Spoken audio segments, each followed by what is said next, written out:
Hey guys, I hope you're all doing well. Welcome to another video. For today's video, I'm going to show you step by step how you can be able to use multiple wallets in Phantom Wallet in 2024. It's not something difficult. I'm going to share with you all the steps, and it's not going to take you like a long time in order to did this, or in order to use multiple wallets in Phantom Wallet. Just some few minutes and you're going to be able to do it. Okay, so the first thing that you need to do is to download and install the Phantom Wallet extension on your preferred browser. It could be any browser, so it depends on your the browser that you prefer to use. Then create wallets within Phantom Wallet. Create multiple wallets by selecting create new wallet and following the prompts. Each wallet will have its unique address.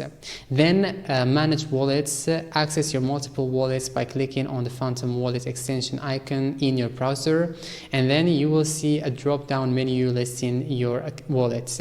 Then select the one you want to use for transactions, and then switch between wallets. Easily switch between wallets by selecting the desired one from the drop-down menu. And the last thing, which is secure your wallets. Okay, so remember to keep your private keys secure for each wallet to protect your assets. So that's all. These all the steps that you need in order to use to use multiple wallets in Phantom Wallet in 2024. I hope this video was helpful to you. If it was, don't forget to like, subscribe to the channel, and turn on the notification bell, and see you in the next video. Thanks for watching.